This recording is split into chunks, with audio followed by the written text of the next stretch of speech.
जय श्री राधा कृष्ण। जब जब मैं लेती हूँ सांस, कान्हा तुम याद आते हो। मेरी हर सांस में तुम खुशबू सा समा जाते हो। कैसे कहूँ कान्हा कि तेरी याद आती नहीं मुझे। अब तो हर पल बस तुम ही तुम कान्हा मुझे नजर आते हो। बोलो बांके बिहारी लाल की जय, मोर मुकुट बंसी वाले की जय। किस किस को बिहारी जी खुली आंखों से भी दिखते हैं, अभी कमेंट करके एक जयकारा जरूर लगाओ। देखो, प्रेम का हिसाब बहुत सीधा है। या तो कान्हा को अपना बना लो या तुम कान्हा के हो जाओ। सच्ची एक्सपीरियंस से बता रही हूँ, दिल से बता रही हूँ, कान्हा बहुत प्यारे हैं। भक्तों को सबसे ज्यादा प्यार करते हैं। बस इंसान होना ऐसा चाहिए जिसे सही मायनों में भक्त कहा जा सके। ऐसा नहीं मंदिर में जाके एक अगरबत्ती जलाई और आपने बोला मैं तो भक्त हूं। नहीं, एक भक्ति मंत्र आपको बताती हूँ, एक सीक्रेट। दिल से कान्हा के सामने समर्पण कर दो, फिर देखना आपको अपनी चिंता नहीं होगी, कान्हा आपकी चिंता करेंगे। और ये बिल्कुल सही है, बिल्कुल सही है, और मैंने बहुत बार एक्सपीरियंस कर रखा है। अब आज इस वीडियो में आपको श्याम नाम के एक कुम्हार की सत्य घटना बताती हूँ। बहुत सुंदर प्रसंग है, प्रेम मन और भाव से सुनना। बिहार के छपरा गांव में श्याम नाम का एक कुम्हार रहता था। दुनिया में वो अकेला ही था। उसके माँ बापू भी ये दुनिया छोड़कर जा चुके थे। ना कोई रिश्तेदार, ना मित्र, ना भाई बहन, बस वो अकेला ही था। उसका कोई था तो वो थे हमारे श्री कृष्ण। श्याम ने अपने घर में एक छोटे प्यारे से लड्डू गोपाल विराजित कर रखे थे। बड़े प्रेम भाव और चाव से वो उनकी सेवा करता था। उनके लिए अलग अलग तरह के खाने बनाता, प्यार से भोग लगाता। श्री कृष्ण को ही वो अपना सब कुछ मानता था। उसका भाई बहन, मित्र, संबंधी, नाता, रिश्ता जो कुछ भी था वो थे हमारे कान्हा। घर से थोड़ी दूर पर उसने एक छोटा सा भट्टा डाल रखा था। भट्टा क्या होता है? जहां पर मिट्टी के बर्तनों को पकाया जाता है, इसे आवा भी कहते हैं। वो उसी के बाहर, उसी जगह के बाहर मिट्टी के बर्तन बनाता था, उस आवे में उसको पकाता था और वहीं दुकान लगाता था और लोगों को बेचता था। उसका रोज का नियम था, चाहे कुछ भी हो जाए, वो शाम को दुकान ठीक 7 बजे बंद कर देता और फिर घर आकर अपने लड्डू गोपाल के साथ बैठता, बातें करता। पूरा दिन में वो जो कुछ भी कमाता था उसका कुछ हिस्सा गांव के मंदिर में भी जरूर चढ़ाता था। मतलब देखो, वो ऑलरेडी खुद इतना गरीब था, बट फिर भी उसे दान की हमेशा लगती थी। उसे ना लालच या पैसे जोड़ने की हाय हाय नहीं थी। खाली समय में कान्हा जी की भक्ति में वो हमेशा प्रेम से लीन रहता, कान्हा को याद करता रहता। शाम को हमेशा कान्हा का एहसास भी होता था। उसे लगता था कान्हा उसके पास ही है।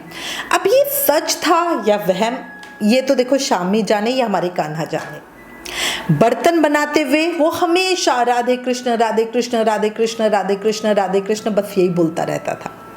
गांव वाले उसका बहुत मजाक उड़ाते थे। उसको हमेशा यही लगता था कि दुनिया में मैं अकेला नहीं हूँ, मेरे सुख दुख का साथी मेरे कान्हा है। कान्हा जी हमेशा मेरे साथ है। अच्छा, शाम में ना बहुत दया प्रेम भाव भी था। हर किसी की मदद के लिए हमेशा तैयार रहता। रोज घंटों बैठा श्री कृष्ण की प्रतिमा से बातें करता रहता था और उस समय ऐसा लगता था जैसे कान्हा जी भी उसकी बातें सुन रहे हैं। जितने आस पड़ोस के लोग होते थे वो जब शाम को कान्हा से इस तरह से, क्योंकि उनको तो प्रतिमा लगती थी, मूर्ति लगती थी, तो वो देखते थे कि भाई ये मूर्ति से बातें कर रहा है, तो उसे पागल कहते थे।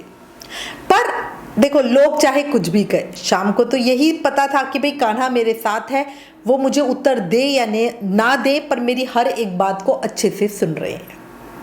अच्छा, एक बार, ये तो हो गई उसकी भक्ति की बात है ना, अब उसके जीवन का एक प्रसंग बताती हूँ।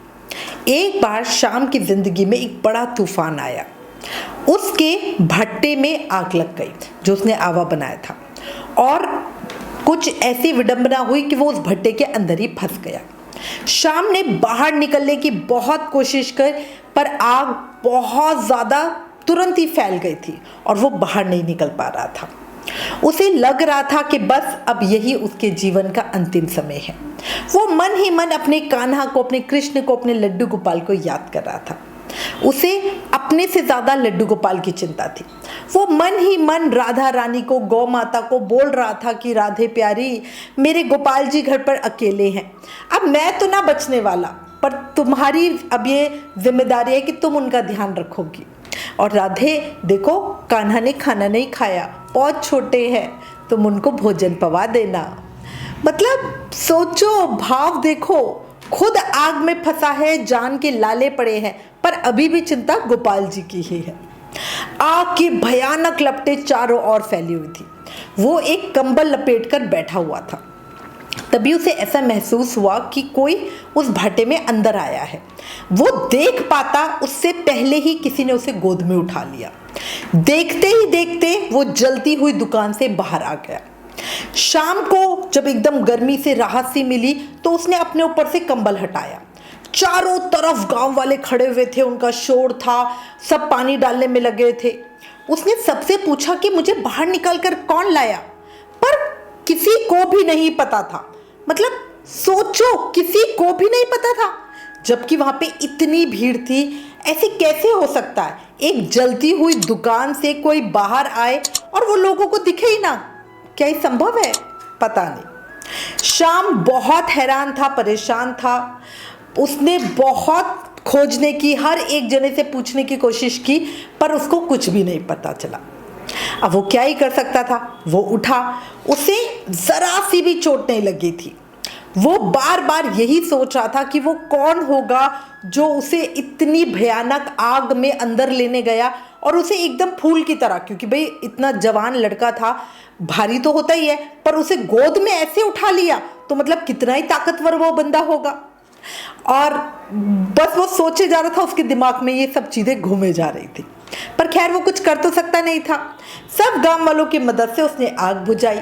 सब समेटने के बाद वो अपने घर वापस पहुंचा तो उसने देखा उसके लड्डू गोपाल की जो प्रतिमा थी, जो मूर्ति थी, वो काली पड़ चुकी थी, जैसे कि किसी ने उस प्रतिमा को जला दिया हो। ऐसे वो समझ गया कि जलती हुई आग से जिसने उसकी रक्षा की वो और कोई नहीं, उसके कान्हा जी थे। कान्हा जी ने खुद जलकर उसकी जान बचाई, उसकी रक्षा करी। ये सोचकर वो इतना भावुक हो गया। मतलब देखो, ये शाम की नहीं, हर किसी की बात है। अगर किसी को ये पता चले कि मेरे कान्हा ने इतना किया है तो मतलब भावुक होना, रोना, या मतलब ये सब बहुत स्वाभाविक है। गांव वालों को जब इस पूरी घटना के बारे में पता चला तो सारे लोग भी आश्चर्य में पड़ गए। दूर दूर से लोग वो प्रतिमा को देखने आए और लास्ट में सभी मान गए कि शाम की भक्ति साधारण नहीं है। शाम की भक्ति, कान्हा जी के प्रति प्रेम, उसका कोई दिखावा नहीं है, बल्कि 100% सही है। वो कान्हा जी से वाकई प्रेम करते हैं और जितना वो कान्हा जी से प्रेम करते हैं, कान्हा जी भी शाम को उतना ही प्रेम करते हैं। उसकी भक्ति बिल्कुल गंगा जल जैसी पवित्र है ना? आपको क्या लगता है? कान्हा, तेरी कृपा की छाव में पल रहे हैं हम, तुम दिखा रहे हो रास्ता और चल रहे हैं हम। दुनिया की ठोकरों से तो वाकिफ है हम, तुम दे रहे हो सहारा तभी संभल रहे हैं हम। बोले भक्त और भगवान की जय, मोर मुकुट बंसी वाले की जय, वृंदावन बिहारी लाल की जय। अगर लड्डू गोपाल का ये चमत्कार पसंद आया, आंखों में आंसू आए, दिल की धड़कन बढ़ी, तो प्लीज इस वीडियो को ज़्यादा से ज़्यादा शेयर करें।